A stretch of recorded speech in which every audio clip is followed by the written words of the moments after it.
Scanning. Identity authorized. Welcome to the Secret Superhero Club Podcast Network. So there's nerds like us in every profession who just profession. like animated things. Speaking of nerds that like animated things, welcome to the Animation Station Podcast, episode 125. Dang. My name is Josh. I'm Gavin. And it's back to the dynamic duo. Ah, yeah, the founding fathers in the house. It's been so long, Gavin. I know, it really has. I think, what was the last one I was on? Was it Teen Titans Go? Did we do that one? You didn't do Teen Titans Go with me. I thought we did for some reason. That What was did me we and do? Hannah. Maybe I just lived vicariously through Hannah. Very on that possibly. one. I think the last one that you did was an anime. Oh, I think you wow. may have done Cowboy Bebop. Okay, yeah, Cowboy Bebop. We did that with Liam, right? Yep. Yeah, that was the last one I was on. Wow, it's been a while. I think so. I'm pretty sure that was the last one that you were on. But it's nice to be back because this kind of feels like home. Yeah. Even though we're now no longer in the same room, you're Right. thousands of miles away.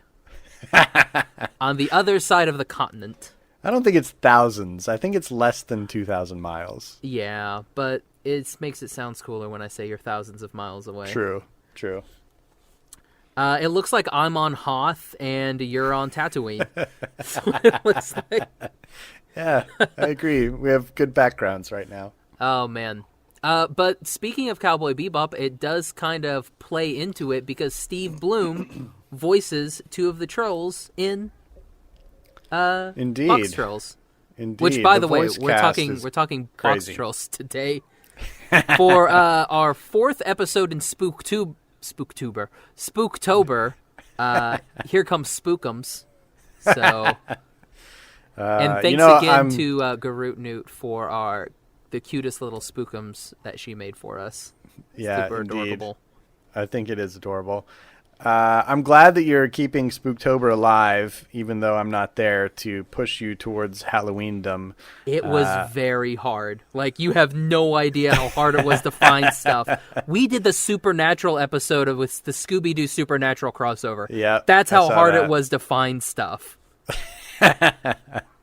Well, if you need suggestions next year, I think there's a few more which I can throw your way that will be appropriate for this month. But anyway, I'm glad that I get to be a part of it because Spooktober is one of my favorite things that Animation Station does. Oh, thank you. Yep. That means he hates Audience Appreciation April. So sorry, No, audience. Gavin I like- hates you. I like that. That's always fun because it brings us things that we wouldn't necessarily have picked or known to pick.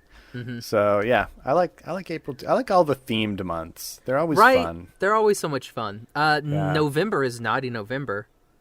Ooh. Where I don't know what we're going to do. We're just calling it Naughty November because I couldn't think of anything else that went within. That's hilarious. You're going to do Cool World? We're going to... It's one of those where it's kind of like a test for our Patreon stuff. Okay. So we're going to be talking...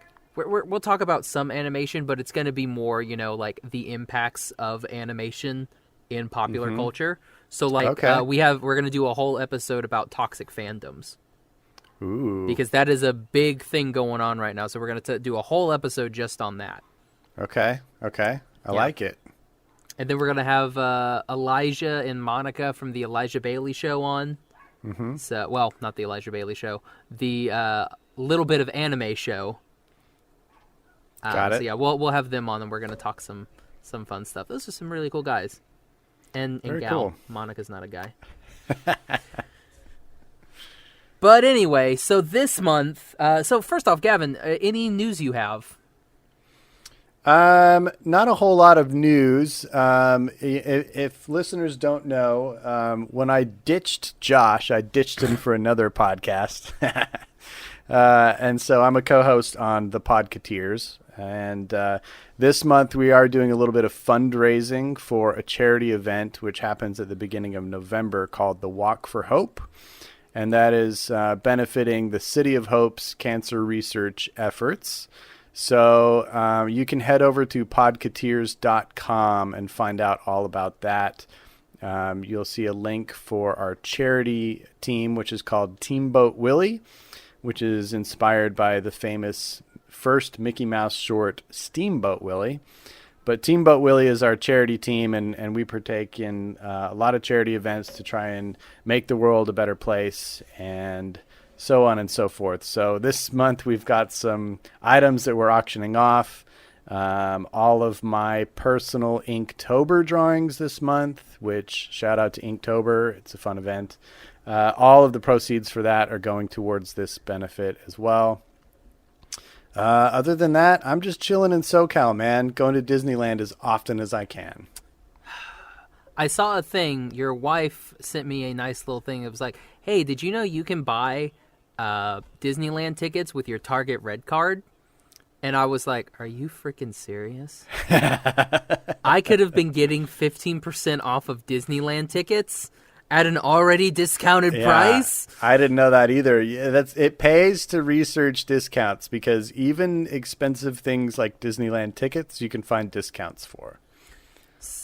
Well, it was great because I like how the week before they literally cut it off to where I could have saved like $70. Yeah, that really sucked. That was the worst, because you had to be there like with an AP holder, right? Yeah. Yep. God, and it's like, sucks. Yeah. Really not a whole bunch news-wise. Well, Seven Deadly Sins Season 2 is available on Netflix, so you can definitely check that out. We've got some wonderful new updates coming to Unlocked, so stay tuned for those. We're going to be posting those on our social media.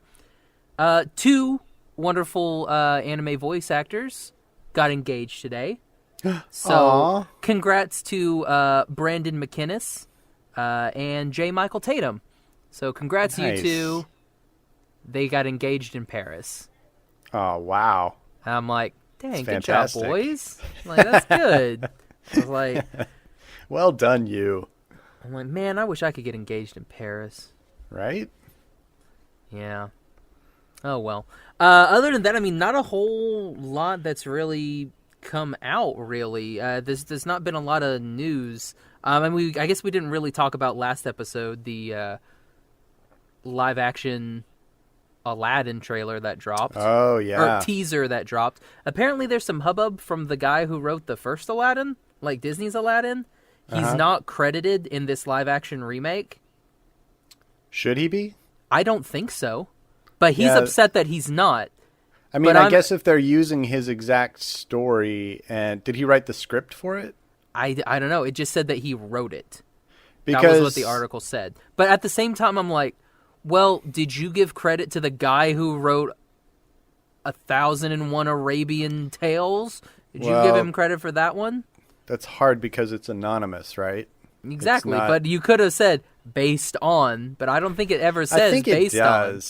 I think it does say it's based on 1001 Arabian Nights. Really? Okay. I'll have to go look. But yeah, I mean, as I understand it, the rumor is that it's more or less a shot-for-shot remake, and I would assume the dialogue would be the same too, except for maybe the genie's improvisational stuff. So I think he should get some credit. Do you think they're going to... well, I mean, The Jungle Book wasn't a shot-for-shot remake. No. So it's like... It wasn't even close. So I don't know how this could be a shot-for-shot remake. I mean, I don't know that it'll be exactly shot-for-shot either. I don't think... I mean, obviously, I don't want it to be. Like, the people that want a live-action exact duplicate of their favorite Disney movie are insane to me. Right. I don't understand those people. I have a mild interest in this just because it looks like it could be good, but we already have a perfect movie. It's called Disney's Aladdin, and it was animated in 2D with a few 3D effects, but it's a masterpiece. And have those aged well? Because I haven't seen Aladdin in years. I don't know. What? Did the 3D, did it No, I age mean, the well? 3D stands out. They hadn't gotten to that point where Is it as bad as Beauty and the Beast, though? No, not quite. But it's their next film, so it's only slightly better. They really didn't get it figured out until, like, I don't know, the Flubber. late 90s, early 2000s, because even with Hercules and the Hydra, you know, it just that Hydra stands out. scene's so rough. Yeah, it's really rough. I thought they did a pretty good job in Hunchback of Notre Dame. A lot of the scenes, you know, swooping in and around Notre Dame itself were CG, and I thought that was done pretty well. But yeah, I mean, that CG when they're like flying out of the cave is bad. But the Cave of Wonders, the head, which is CG, that looks really good still, I think. You know, I think that's great. In any case, what I'm trying to say is that teaser only made me want to go watch the animated movie. You know, it didn't really get me pumped for the movie, but I am going to give it a chance. I'm going to go see it, and it can't be as bad as the Beauty and the Beast live action, which I thought was terrible. So, you know, it's going to have great music. We know that. Yeah. By the time this episode comes out, we will have been on episode 2 of DC's Titans. Mm-hmm. Han and I watched the first episode. Good Lord Almighty. First off, it was really, really good. Really? Second, there's a part in there where both Hannah and I like visibly flinched and like curled up because we were like, oh, like there's 2 scenes in particular. One of them where I was like, ooh, but Hannah didn't really, because she's got, you know, nerves of steel. But there was a second one, and we were both like, oh, it was. I will say, if you're gonna watch something, spend the $7.99 on DC, and plus you get access to all of the animated works that they've done. So if you want to watch Batman the Animated Series, you can watch it. If you want to watch Teen Titans, you can watch it. Young Justice, watch it.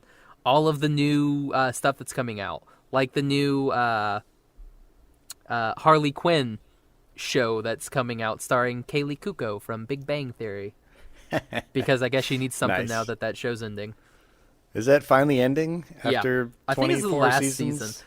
Yeah, I think it's just like Supernatural. It's finally over. Oh, God. I won't believe Supernatural's over until it's actually over. Well, you know, who knows? It's one of those like, yeah, well, I mean, technically Supernatural ended after season 5 for me. Oh, okay. That's when it ended. Because it's like, that's when the story wrapped up, and then they just kept making episodes for some reason. See, I could see it turning into like a Castiel spin-off show or something, and he has his own adventures. They tried to do one. They tried to do the Wayward Sisters, but it did not get past pilot. Oh, gosh. Like, it did not do well. Which, you know, thinking, it's like, what does Supernatural like to do? They like to kill off all the female characters. So sure. having a, you know, a group that is comprised of female characters, I personally didn't see, especially because of the fan base that are so into 3 main people in this show. Right. That I couldn't see how a female cast could get through. I liked what they did in that episode of it. I thought that it was really, really good, and it had promise, but it did not go over. Did not go over at all. I'm not surprised. Yeah. All right, you ready to talk about this puppy? Yeah, let's talk about it. All right. Well, so this puppy right here, it's a Shiba. Oh my gosh. Her name is Lockie. Not Laika? No, I named her Lockie. Okay. It was supposed to be Loki, but I mispronounced it. Typical Josh. Yep. So for today's episode, we're discussing the 2014 American 3D stop-motion animated fantasy comedy film. That is a lot. Yes, it is. That's a mouthful. Based on the novel Here Be Monsters by Alan Snow, it is Studio Laika's... What is this? Was this their 4th film? Third. Their third film, The Boxtrolls. Yes. Yeah, they've only done 4 so far, and this was 3rd. Kubo was 4th. So they've done Coraline, Paranorman. Yep. Oh, they didn't do that stupid one with the dog. What stupid one? The stupid one with the dog that died. Oh, Frankenweenie? Yeah, for whatever reason, I thought Disney. they did. That's Disney. I should have known because it was Tim Burton and it was crap. I loved that movie, but I understand that it could be hard for pet lovers because, spoiler, the pet dies in the beginning. Literally, but scene 4. But then is resurrected twice. Like Jesus. Better than Jesus. Resurrected twice. Yeah, so and then Kubo was their latest. Mm-hmm. Have they said what the 5th one's going to be? Yeah, it comes out in May. It's called The Missing Link. And it stars Hugh Jackman, Zoe Saldana, because she's in everything, and Zach Galifianakis. And it's supposed to be a comedy. It's Laika, so I'm on board 100%. Is it going to be like Dawn of Man? I don't know. I have no idea exactly what it's going to be. There's not a whole lot out about it. There's no trailers or anything yet. But, Laika so far hasn't done any wrong in my book. So I'm on board. They're easily one of my favorite animation studios. So, yeah, I'm excited. So Boxtrolls. So Boxtrolls. So it's based off the novel Here Be Monsters. Have you read Here Be Monsters? I never read that one, no. I was aware of it when I worked at Barnes & Noble, but it's not one that I read. Okay. I will say this movie has a phenomenal cast.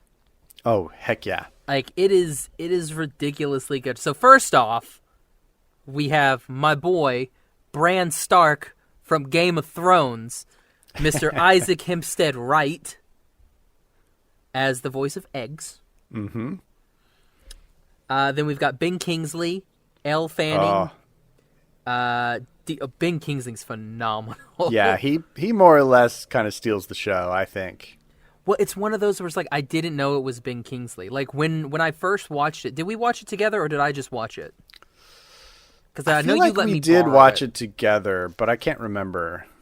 So, like, when I watched that, I had no idea that was Ben Kingsley. Mm-hmm. Like, it's just one of those, like, that's how you can tell that it's a great role, because you can't even tell it's Ben Kingsley. Yeah, I didn't know he had that kind of I didn't know he had that talent, range. Yeah. I think he's a good actor. Like, I've always appreciated him, but this is true character acting, and wow, I was impressed. Because, I mean, if you compare it to the other movie that he did that came out that year when he was the Mandarin. Oh, I didn't see that one. Iron Man 3? Yeah, I didn't see that one. Oh, that's a good one. My favorite Iron Man, Iron Man 3. Oh, cool. Very good. Everyone else hates it, but...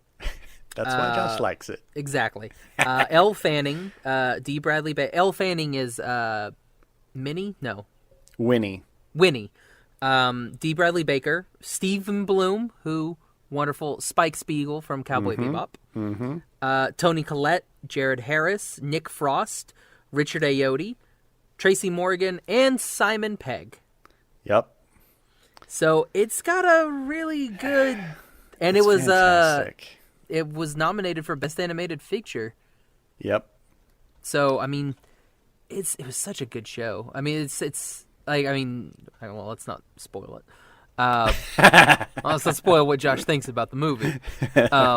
But yeah, like, that voice cast is really, really good. Like, there's not superb. anybody that I would want to recast in it. Change out, yeah. No, I agree. I feel like everybody felt natural in their roles. Nothing stood out. And yeah, such a weird cast of characters. And I imagine it was very hard to cast, but the people they ended up going with just fell into that kind of quirky, weird, sometimes dark, sometimes humorous kind of place that this movie sits. And I'm totally impressed by it. So basically, like, I guess if we want to kind of start the movie, sure. There's been a baby that has been kidnapped. Mm-hmm. A famous kidnapping. Wow, what was the name of the baby? It's the something baby. The Habsburg? No, it's not the Habsburg. No, that's a diamond. It's the Trubshaw baby. Trubshaw.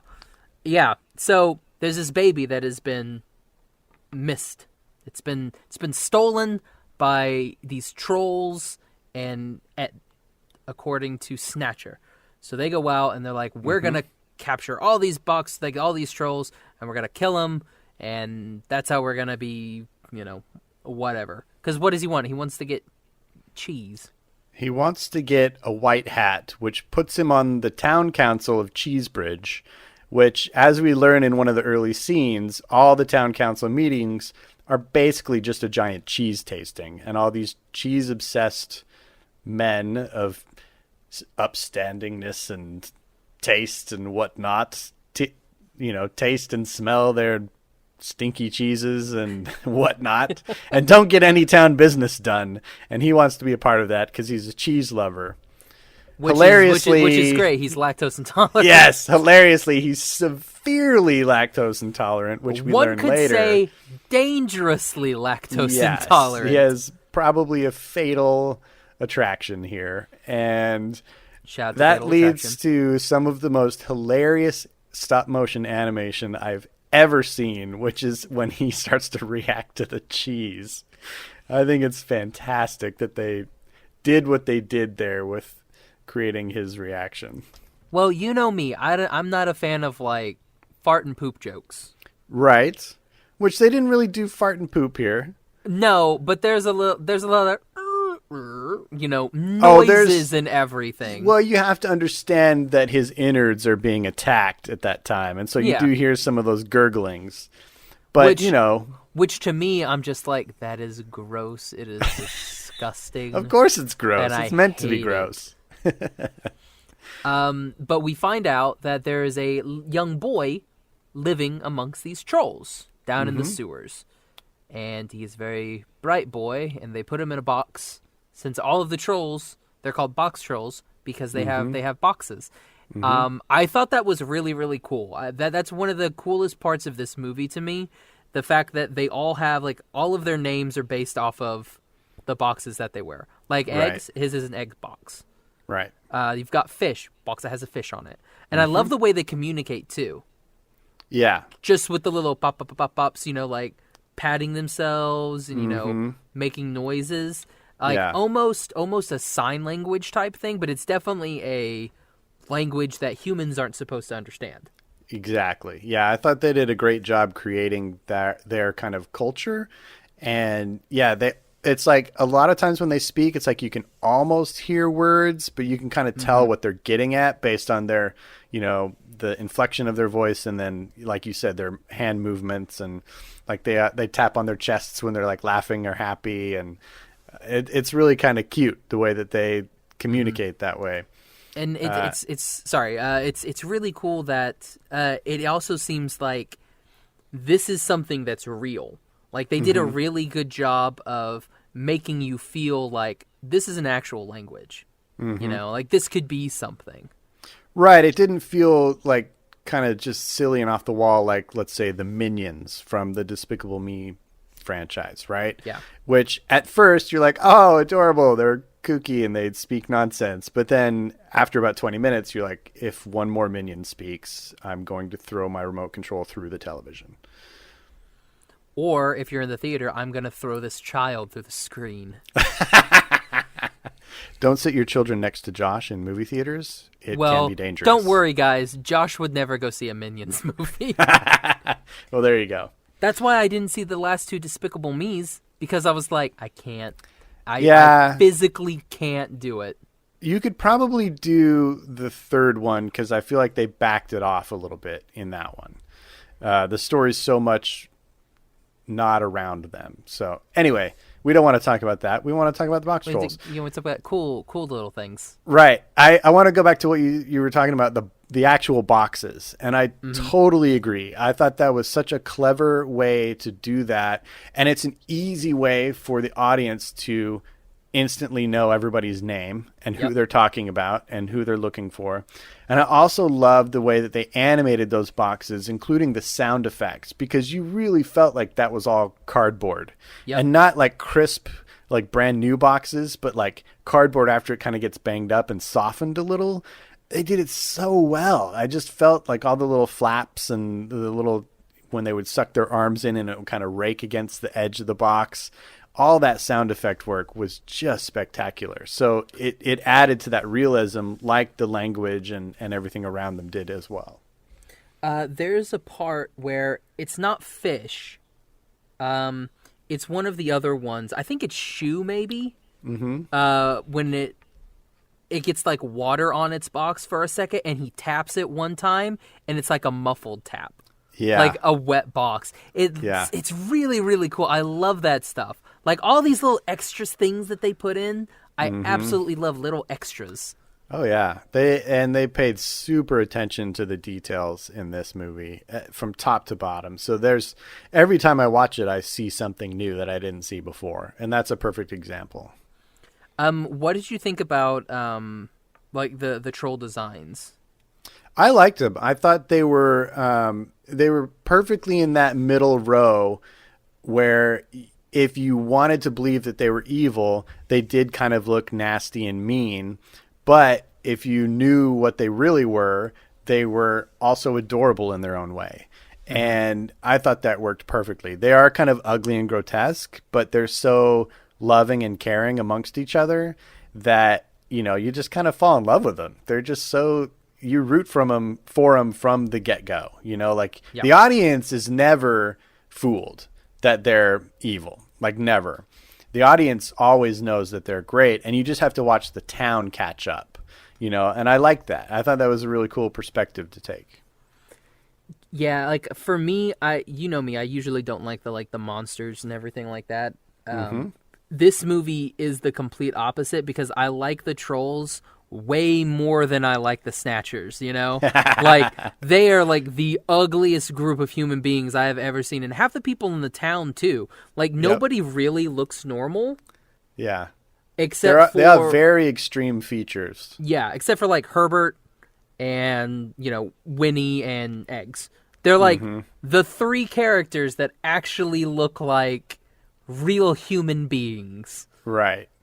Yeah, they went for a really hyper caricaturized kind of style with the humanoids in this, and I dig it because it puts me in mind of a lot of kind of famous illustrators, that I follow, and I kind of like the design of all the human characters, but I do also appreciate how they're so extremely different than the designs of the trolls, because it kind of visually represents that separation, right? And, I thought the character design in it was really spectacular because even though everybody has such a different look, like different facial features and different extreme shapes, I felt like they all looked in place in the city of Cheesebridge. Like I didn't feel like anybody, belonged in a different animated movie. And that's usually my catapult out of a film, is when the characters don't look like they all belong. But here I felt like they did a really good job, and that's impressive considering how varied the looks were. Mm-hmm. And let's kind of talk about Cheesebridge for a sec. Sure. Just like Paranorman, it looks so lived in and so real. It's not something like, if I was going to put it to something like Monster House, for instance. Okay. We'll just throw Monster House out there. Monster House doesn't look like a lived-in area. I mean, we don't see a lot of houses or anything, but none of it really looks real. Yeah. Like, you can tell that it looks like an animated, and it was like somebody who watched Toy Story went and they were like, I wonder if they had more houses down that street, and that's what they created.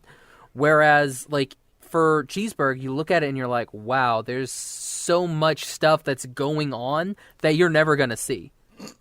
Like, when the trolls are, looking for, stuff so they can make their inventions, like, just random stuff that you're like, I never would have thought to, create that. Like, make that out of clay and put it somewhere. It's so good. Like, everything looks so nice. They're like, things that are supposed to be worn look worn. Things that are supposed to be new look new. Things that are supposed to look pretty. And, like, you can see, like, there's grime where grime's supposed to be.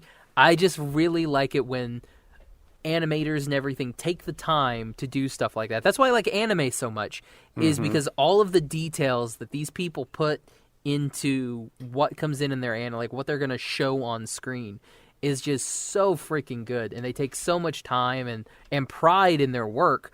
Whereas if you see somebody and they're just like, we're just like throw a bunch of stuff on the screen, there we go, bleh. And yeah, absolutely. I agree with every word you just said. And you know, you mentioned Monster House, and I think that's a great example of why CG animation has always been like a third place runner for me, you know, after 2D and stop motion animation, because, you know, we've had to wait for the technology to catch up so that you actually can create textures and patina and aging and that lived in feel like they can do in CG movies now. But when Monster House was created, yeah, the difficulty there was just creating the texture of wood, let alone aged wood, you know, or metal, let alone kind of rusty old metal, you know. And when you're dealing with actual physical artifacts, real props and real fabrics and, you know, the things that they build these stop motion animated movies out of, it's so much more tactile, and you can reach that level of detail and the lived in feel that you're mentioning so much quicker and in so much of a more acceptable way to the eye. And that's one of the main reasons why I've always adored stop motion animation. And it does excite me that, you know, you've found, you know, 2 or 3 stop motion films that you really like at this point, because I remember early on in Animation Station, you know, you had said that you didn't really care for many stop motion films. So, you know, I'm glad that they're, especially with Laika, you know, they've kind of opened up a little world to you for this version of animation, this format. And that's exciting. And movies like this, with its extreme attention to detail, you know, you can tell the pride they took in it and the artistry that was involved in it. And it's totally inspiring. So the main premise of the movie is Eggs is trying to, like, the Boxtrolls keep getting snatched by the Snatcher. So Eggs gets with Winnie, who is is he the mayor or is he just the lord? He is, I would assume he's basically, that's the same thing. Like, he's the lord of the town. Lord Portly Rind. Yes. And I would assume that means he's in charge. I would assume. Or at least he's got a white hat, so he's got to be some sort of hoity-toity in the city. Yeah. He seems to run the council meetings / cheese tastings. So that, I guess, puts him at the top of the pyramid. So they get together to try and help him, you know, get the trolls back. And so he can explain that, no, the trolls aren't bad. Like, they're actually really good. They're, you know, taking your stuff because you're throwing it away. They're not, like, being these bad people. They didn't take a baby. I'm a baby. Or I'm the baby. It's like, I'm a baby. Like, look at me. So, but then we get to this scene where they go to this ball, and you see Eggs and Minnie together, and Minnie's got her hair Winnie, she's got her hair up. It looks weird, I guess. But he wears this cool little outfit that I absolutely adore. And I'm like, if there's anybody from Laika listening, I know there's not, but if you're listening, I would love to purchase one of those. I'm just kidding. That would be ridiculously expensive. But I would love to purchase one of those Eggs in an outfit. Yeah. That would be amazing. I thought that was hilarious because at this point in the film, Eggs still thinks of himself as a box troll. Yep. He doesn't realize he's a human boy. And so because like when he goes to enter the world, he's different. He's got to disguise himself as a human. And he pulls out this record that they played earlier in the movie. It's this barbershop quartet record that they found that they play, and it's hilarious. And, you know, it's got this little illustration of what humans look like on it. And so he just uses that as his template and tries to make himself up to look like one of those mustachioed barbershop quartet singers. And it's genius. And what he comes up with was actually really good. Yeah, it looks good. You're like, oh, dang, bro. But it's funny because you are a genius inventor's son. Yeah, and he enters the world, and it's just like he's the one dude dressed up in a costume. It's kind of hilarious. Oh man, it's so good. Then unfortunately, Eggs does a bad and drops the cheese into the water. Oh man, the cheese horrible. wheel.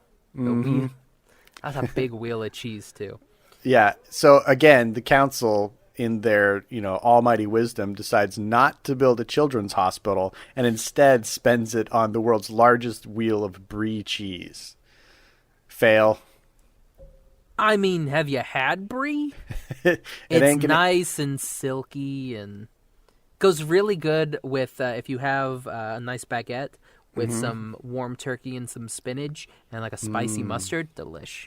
That does sound good. Also, helping sick children sounds good.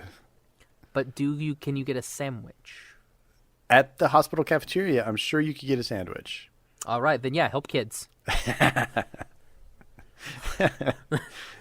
As long as you can get a sandwich there, I'm okay with it. But I mean, if there are no sandwiches available, I'm hungry. Okay. So then Eggs gets captured by Snatcher. And Winnie's just kind of there. But that's when Eggs meets his dad. Right. Herbert. Is his name Herbert? I wrote it down, but I left Herbert all my notes Trubshaw, at work. Voiced by none other than Simon Pegg. Obviously. Who else would he voice? So he meets his dad, and we see, like, Boxtrolls getting killed because they don't want to leave their boxes. Which is very sad. Or, yeah, finger quotes, we see Boxtrolls getting killed. Right. We see the Boxtrolls get stacked up under this smasher, and they're all inside their boxes, and we see the boxes get crushed. Absolutely obliterated. And at that point, Snatcher all the characters in the movie believe that that's what happened. And that's what Snatcher uses to, try to get his white hat from Lord Portly Rind. Be like, exactly. Look, here's all the dead Boxtrolls. And he's got one Boxtroll left, which is Eggsy dressed... Eggsy, that's more of a Kingsman thing. Eggs dressed as a Boxtroll. Because they put the little, stuff on him. And is Winnie there during that? Doesn't she see them? Because I know I know she gets captured for a little bit. Yeah, because this is when they're all in the town center or whatever. Yeah. And so he captures them, and then they're like, all right, let me eat the cheese, and I'll give you your daughter back or whatever. Right. So they go randomly back into Lord Portly Rind's house. It's like a weird cut. It almost seems like a really weird cut where they're like, all right, everyone can see what's going on, but they're like, all right, give me back my daughter. I'll have some cheese. And everyone's just like, I mean, yeah, just let the guy have some cheese. And so they just like do it, and it's really bizarre. And then Mr. Snatcher, Archibald Snatcher, eats himself some cheese and explodes. And succumbs to it completely. Yeah, I think that was a fitting end for Mr. Snatcher, and he kind of got what was coming to him. My one criticism of the film would be that section that leads up to that, though. I feel like the sequence with the big steam-powered walking machine and all the kind of the battle back and forth, it kind of goes on a little bit. I might have shored that up just a little bit by maybe a minute or two, but it's a small criticism. Other than that, I think the story plays out really nicely because aside from the one twist of, we see later that the Boxtrolls were actually sneaking out one of the boxes in the bottom. They were all sneaking out through each other's boxes, and they escaped the Crusher. And so that's like the twist that we find out later. But other than that, there's no mystery to this. Like I said before, we kind of know, that the Boxtrolls are good the whole time. And we just watch the town figure it out, through Winnie mostly, and then through the example that they have at the end. So I like that story does that. It doesn't rely on, we got to keep the audience hanging. It just develops itself along the way, and we get to kind of see it unfold. And I really appreciate that because, taking big story risks, it'll burn you if you don't do it right. And, so I liked that. And, I find this movie satisfying at the end. It's got such a satisfying ending. Mm-hmm. And that's true every time I watch it. And so I think they did a great job with the story. I think, like I said, it doesn't have any slow parts where I'm like, okay, get on with it. No. I think I remember when we watched it, you didn't get on your phone. So that's always a good sign. That is a good sign. If Josh has to get on his phone for any reason, then he's not. Then he's not into the movie. Yeah, exactly. Or if it's Nightmare Before Christmas and he falls asleep, that can also tell you a little bit of something. Like, here's the thing: Nightmare Before Christmas. I don't remember them ever meeting Santa Claus. I hear it happened. I don't remember it. Oh my gosh, that's hilarious. Now there is one thing that would have made, in Josh's opinion, this movie a little bit better. Let me guess. Can I guess? Go ahead. Hazard one. Is it a fully realized romance between Winnie and Eggs? Exactly. How come we don't get a fully realized romance? Well, there's indications of it. Now you can imagine it. Yeah, I can, but I mean that's what fan fiction is for. But right? I can imagine it, but at the same time I'm like, you could have given me a little something at the end. Yeah. What would you want? Like a little kiss on the cheek? A peck on the cheek. Just a peck on the cheek. I would have loved a peck on the cheek. I think that could have fit this film. I think anything more than that I could have dealt with a held hands at the end. Yeah. I could have dealt with a held hands at the end, and I would have been fine. But nice. I don't get it. Yeah, that's true. So, who's your favorite character in this movie? Oh, Eggs. Oh, really? I love Eggs. Well, plus it's Isaac Hempstead, right? Yeah. And so I had seen this movie after I had already watched a lot of Game of Thrones, and Bran Stark is my favorite character in Game of Thrones. Mm-hmm. Like, in the books. Not really so much in the TV show, because I don't know what the hell they're doing with this character. But in the books, like, he's the first one that you, like, an actual character POV for a main character, he's chapter 1. Oh, okay. So to me, he's the start of Game of Thrones. So I want it to start with him, and I want the last chapter to be Bran. Like, I want him to be the bookends. But I don't know. I'm not George R.R. Martin, and who knows if they'll ever be completed. But so like I love Eggs. He's my fave. And then I don't know. I really like the two henchmen. Yeah, they're awesome. Trout and Pickles. Yeah. Nick Frost and Richard Ayoade do a fantastic job, and they're actually in that. Did you watch the mid-credit scene? They're doing that thing where they're talking about how much it must have cost to animate it or whatever. Basically, they have this kind of philosophical discussion about what if there are giants watching over us and making our every move, and it's so fantastic. Laika does that in every one of their films. They show you a little piece of their animation process, and in this one, it's like it's an extra scene of those two characters, and I think that's fantastic. I loved what they did. Because that means they went and because they talk for a good chunk of time, so they had to animate that entire bit. Yeah, they said that 3.7 seconds in this film would take 4 months to animate. So if they took out that minute that you wanted taking out, that would have been like... We would have had the movie in 2013. Exactly. And it would have saved them thousands of dollars. Probably. But no, I will say, I think my favorite one may still be Kubo. Okay. Just because you get to see that big monster that they made. Yeah. And you can see how huge that is. Because you see the guys on the table messing with it. And it's about the same size as them. And then you see, when they have, the little Kubo figures, and you're looking at them, you're like, oh, my gosh, they're so small compared to this guy. Mm-hmm. So when you see that at the end, and then you go and you rewatch Kubo, you definitely feel, oh, yeah, this is a giant monster that they're having to fight. Because you feel it a little bit the first time that you see it, but then when you watch that, and then you go watch it again, when it came out on Blu-ray, that's what I did, and you watch it again, and you're like, wow, they did a fantastic job Like I would hope that thing is still around. I don't think it is because it did get destroyed, but I would like to think that, they have at least one giant sculpture still at Laika, just like chilling with like all the like the swords and gold pouring out of him, just stuff like that. I would love to see that. That'd be amazing. Totally. Absolutely. What about you? What about your favorite? Well, my favorite character in this movie is in part one that we haven't talked about yet, because my favorite character is actually two characters, and that is Snatcher and Madame Frau Frau, which is hilarious. The first time I left see Madame him Frau dressed in drag. Is it Frau Frau or Frou Frou? Oh, I guess it's Frou Frou. I thought it was Frou Frou. Yeah, Madame Frou Frou.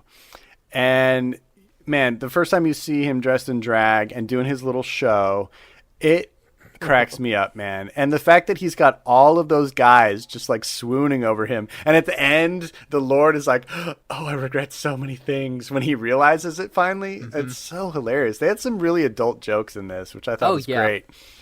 But I think that character to me is one of the best characters I've ever seen in stop motion. I like the way he's animated. The performance by Ben Kingsley is incredible. And, I like everything about it. He's entertaining to me, and to me, he kind of steals the show. And, I like Eggs. I like a lot of the other characters. The henchman I like a lot, including, what is his name, Mr. Gristle that Tracy Morgan does. He's kind of Mr. Gristle. It's kind of like they're like the three hyenas, and he's Ed from Lion King. He's kind of just like the nutso one. So I kind of like that. Well, he's the psychotic one. He's the one who's like the other two. Because like that's why I like Trout and crap. I totally forgot his name. Pickles. Tommy. Trout and Tommy Pickles. That's why I like those two. Hi, Charlie. No, that was our machine from Amazon. Oh, that was. Oh, what did we say? I think when I said Pickles is what it heard, because ours is named ECHO. Oh. It'll pick up on anything that kind of sounds like that. Okay. Well, at least yours isn't the COM word. And then you watch Star Trek. That was the worst. Oh man, I don't know how many times they say the C word in Star Trek Next Generation, but I'm just sitting there and I'm like, shut up, stop listening. And then Data's like, computer, and you're like, stop it.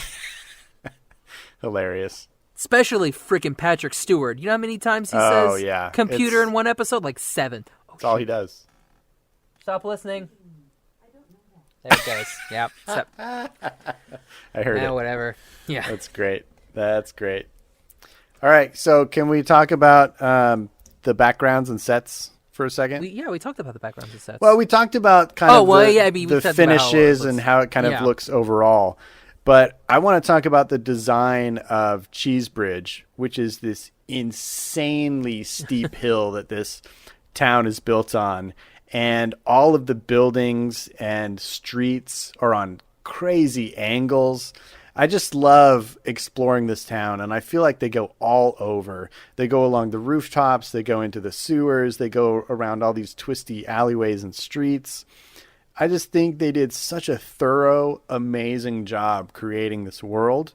And that's, to me, what sets Laika apart from any other studio right now in America, I think. I think all of their films do this. They create this fully realized world. And this, of course, is no exception. And, man, I just love it. I love watching, things go down the cobblestone street and, like, bump along those cobblestones. And, even when the cheese is, like, rolling out the door, like, everything just seems so freaking real and amazing.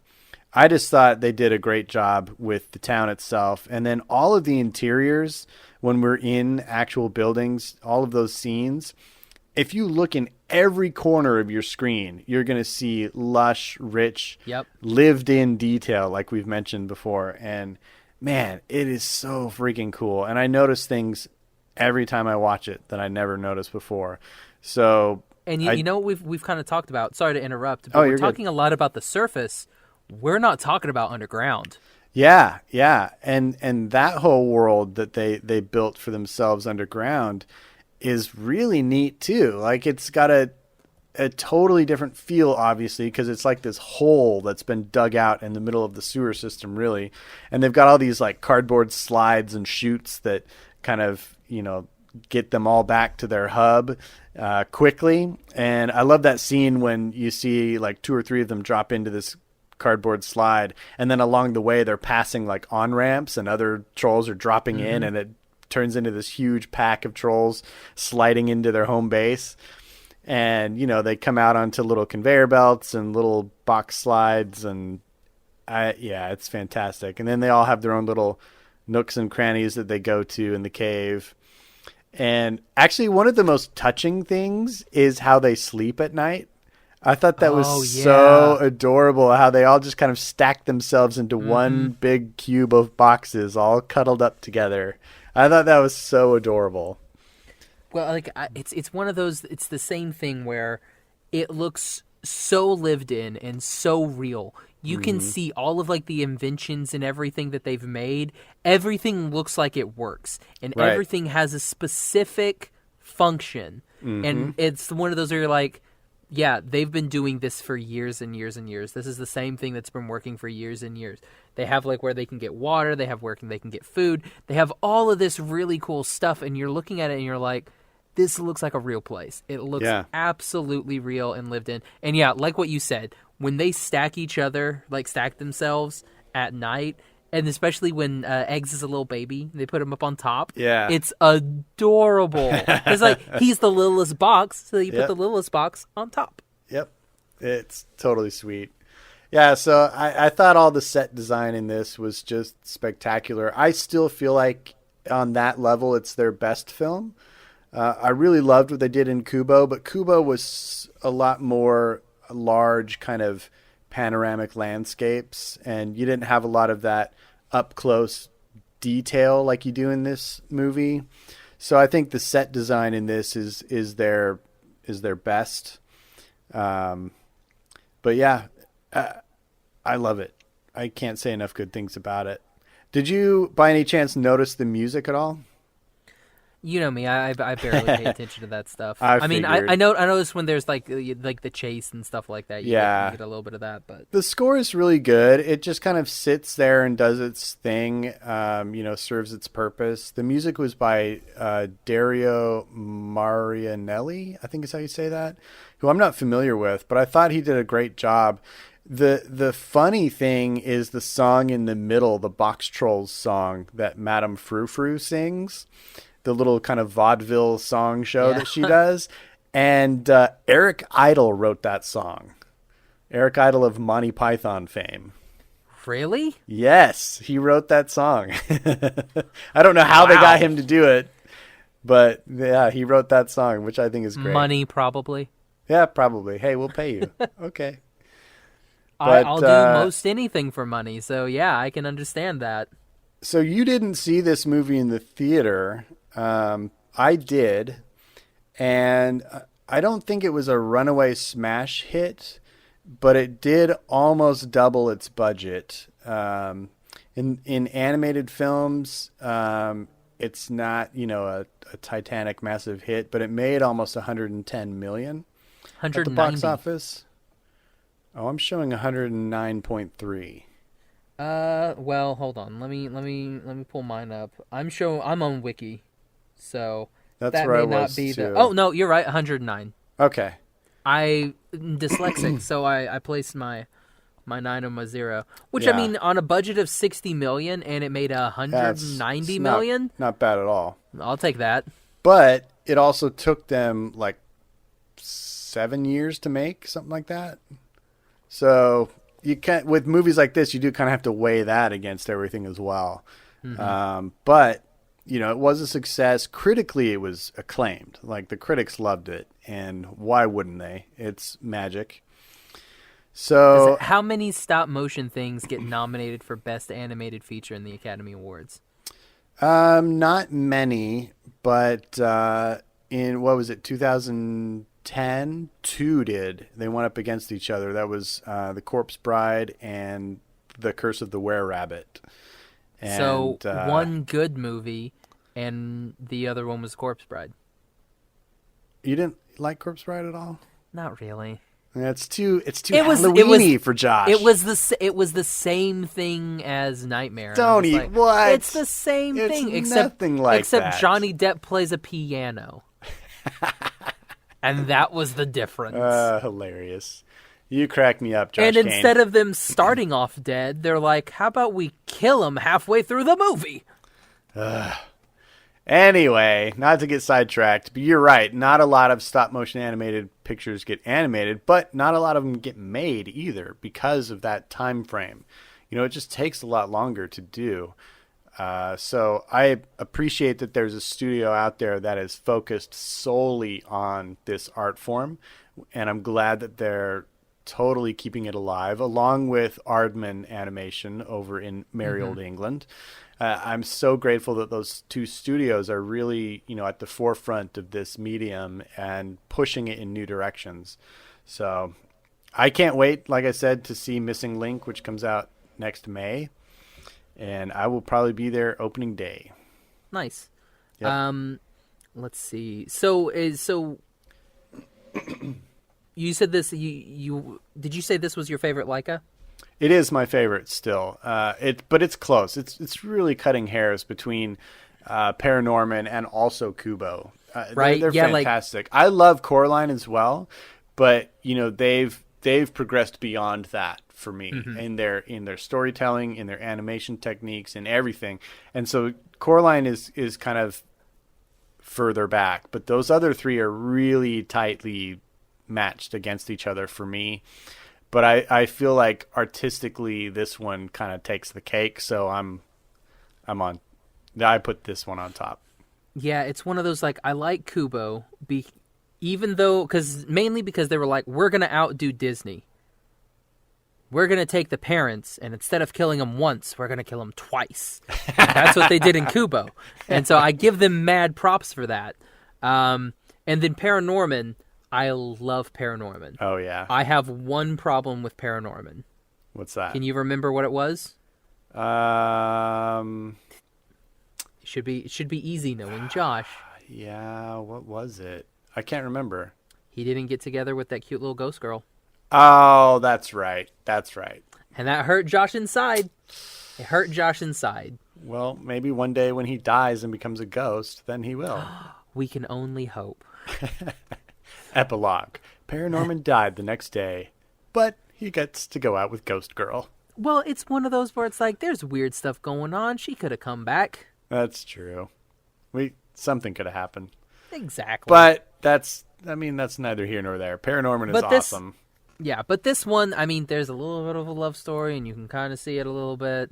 So I think this one, bumps it up for me. Okay. Mainly because, but in Coraline, she is not a likable character at all. Zero likability with her. I don't She's totally a brat. agree with that. I like the cat, and I like the curly-haired boy. Mm-hmm. Those two I'm okay with, but she's just a little obnoxious brat. Ugh. I think that's more to do with Neil Gaiman than it is to do with Laika, though. Oh, no, yeah. It has nothing to do with Laika. It's just if we're going story by story. Yeah. That's that. And I'm just like, no. No. That's hilarious. All right, Gavin. So where can everybody find you? Are we going to rate it? Do we need to rate it? Oh, yeah, we got to rate it. Let's rate it. Oops. So, Gavin, what would you give this movie? I will give this movie 5 Jiminy Crickets. Dang, yes. Son, 5 Jiminy Crickets? I adore out of 60? This. That's bad. you hated it. Out of 5. 5 out of 5 yep. Jiminy Crickets. Mm-hmm. Unfortunately, I'm going to have to go a little bit lower than you. That's fine. I'm going to give this 5 Dipper Pines. Okay, yeah. Well, yeah. Dipper Pines are worth less than Jiminy Crickets. In no way, shape, or form. One of them is a fantastic Disney character, and the other one's a bug from a garbage Disney movie. Oh, come on. We were playing so nicely, Josh. You have to just get your dig in. Think about it. We can't make this go a whole show without you slamming Josh Pinocchio once. Gavin. Yeah, exactly. That's why I had you back, because I'm like, they're making that Pinocchio movie. Better get Gavin on so I can poo on it. Great. It's great to be back. Yeah. Oh, you know what we need to do? We need to do a really big episode for Spider-Man Into the Spider-Verse. I'm down. So, like, you, me, Hannah, Ashley, Liam, and Brittany. Oh my gosh, that will be and big. Maybe Jared, if we can somehow swing his schedule. Yeah. It would be an insane episode. I wonder if he's going to see that. I would think so. He likes that Marvel crap. Yeah, I mean, he's watched it all, but he's not really into it. Maybe Spider-Man, though. Maybe. Especially Miles Spider-Man. He's like, maybe because it's animated. Yeah.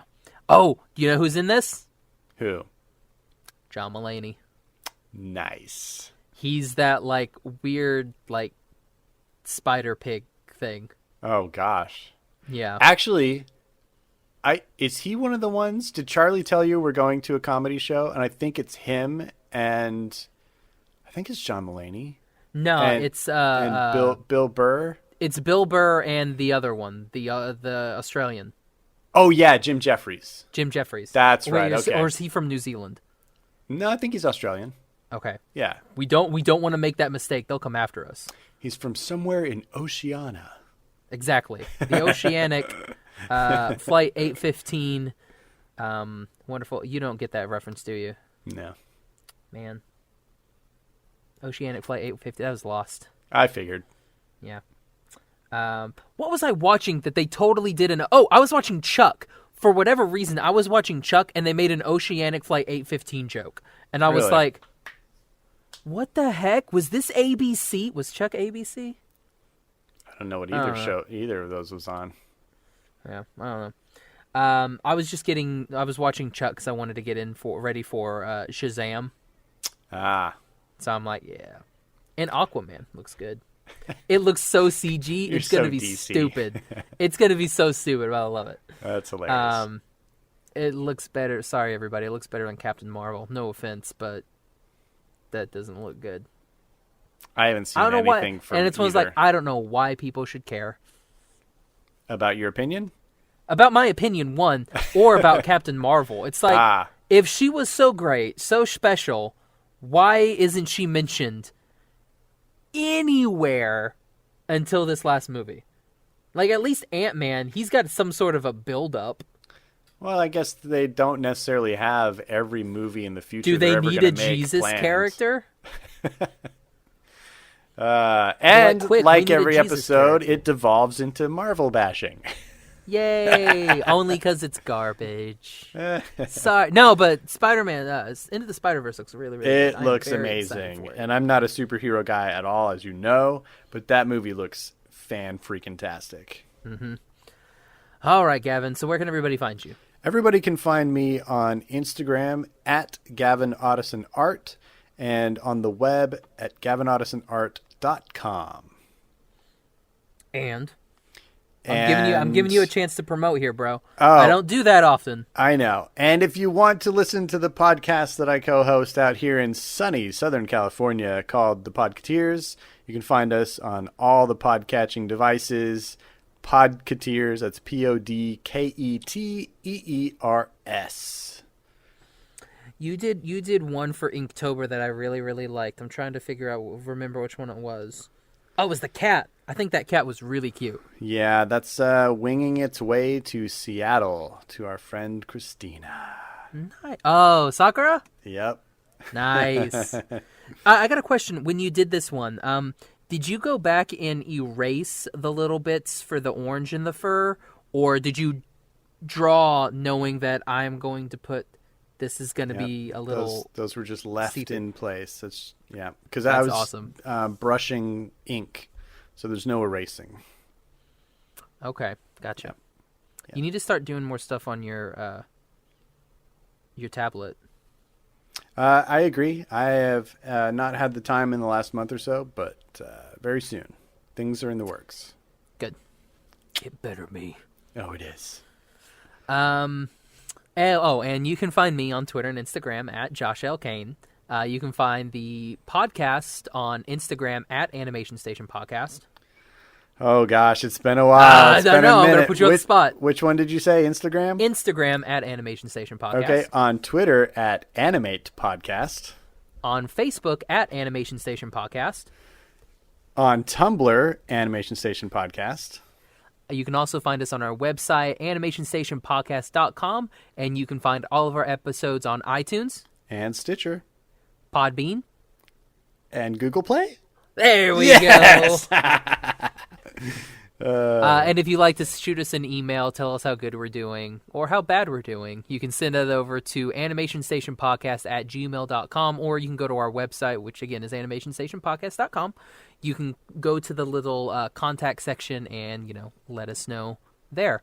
Also, be sure and go to the Podcateers and the Animation Station podcast. Be sure and follow and subscribe, which I guess is the same thing. Like and subscribe. That's more of a YouTube thing. You should go to all the places and either follow, subscribe, or review. Or all of the above. Do that. Yes. That would be a good one. All right. Thanks for coming on, Gavin. I know it's been a while, but... It's been awesome. I'll be back again. One day. One day we'll have Gavin back. So, for the Animation Station podcast, I'm Josh. I'm Gavin. Bye-bye, little butterfly. Made you look.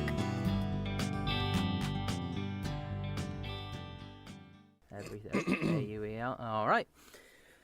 So how's it going, Gavin? It's going great. A long time no see. Right? It feels like forever.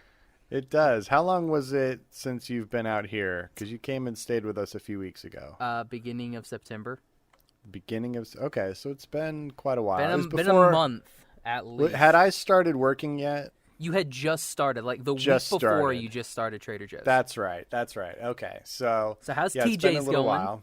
It's going great. I love it. I get to bag groceries, stock produce, work in the freezer. It's all kinds of fun. You should go work at Whole Foods. They're $15 an hour, man.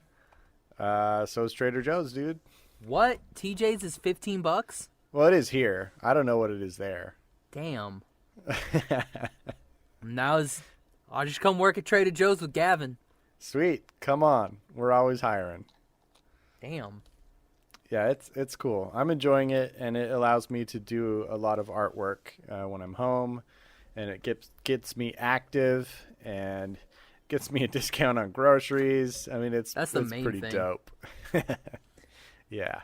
So, they still have me scheduled, they still have me on the mailing list for that G-Kids Film Festival that they had last year.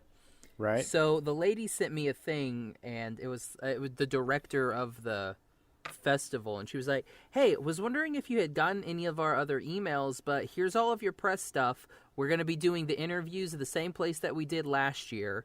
And she gave me pressers, and I've got screeners for a bunch of stuff.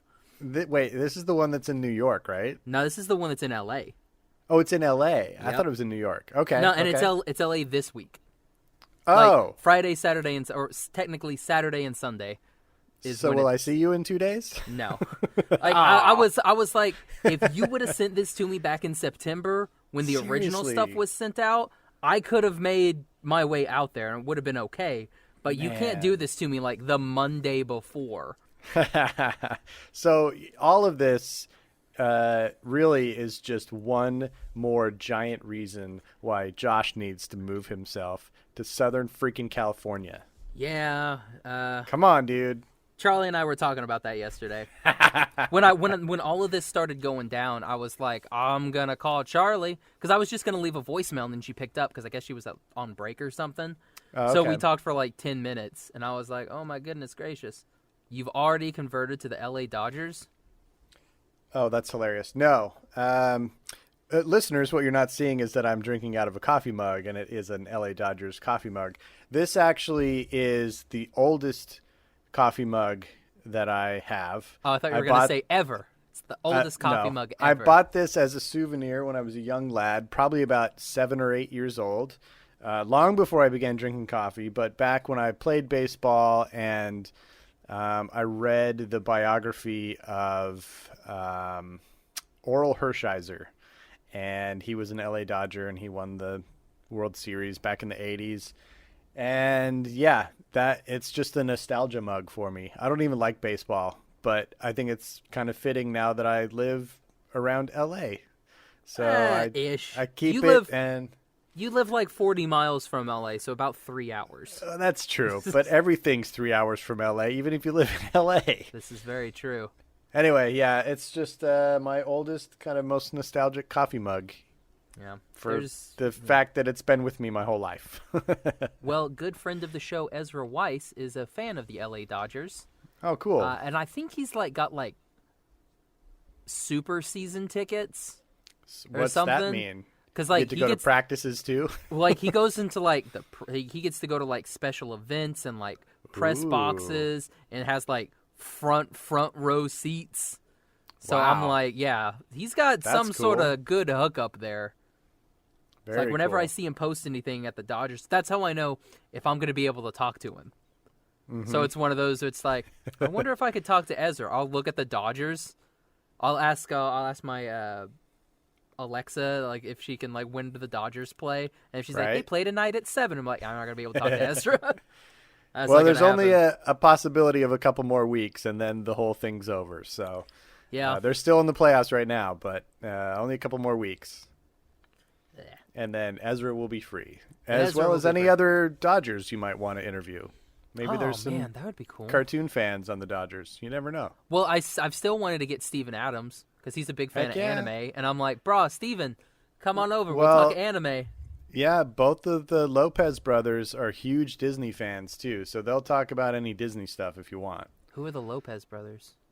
Brooke Lopez, who played on the Lakers last year, and his twin brother Robin Lopez, who plays for I think he still plays in Brooklyn. I know nothing about basketball. Okay. I almost said basketball, and I was it's not basketball. Do you remember when I caught footage of and filmed the 7'2" guy dressed as Robin Hood at the D23 Expo last year? Yeah, was that one of the guys? That was Brooke Lopez. Yeah. Oh yeah, you said that he was new. At that time, he was a newly signed player for the Lakers. Yeah. Okay, I got you. Yeah. Okay. Oh man.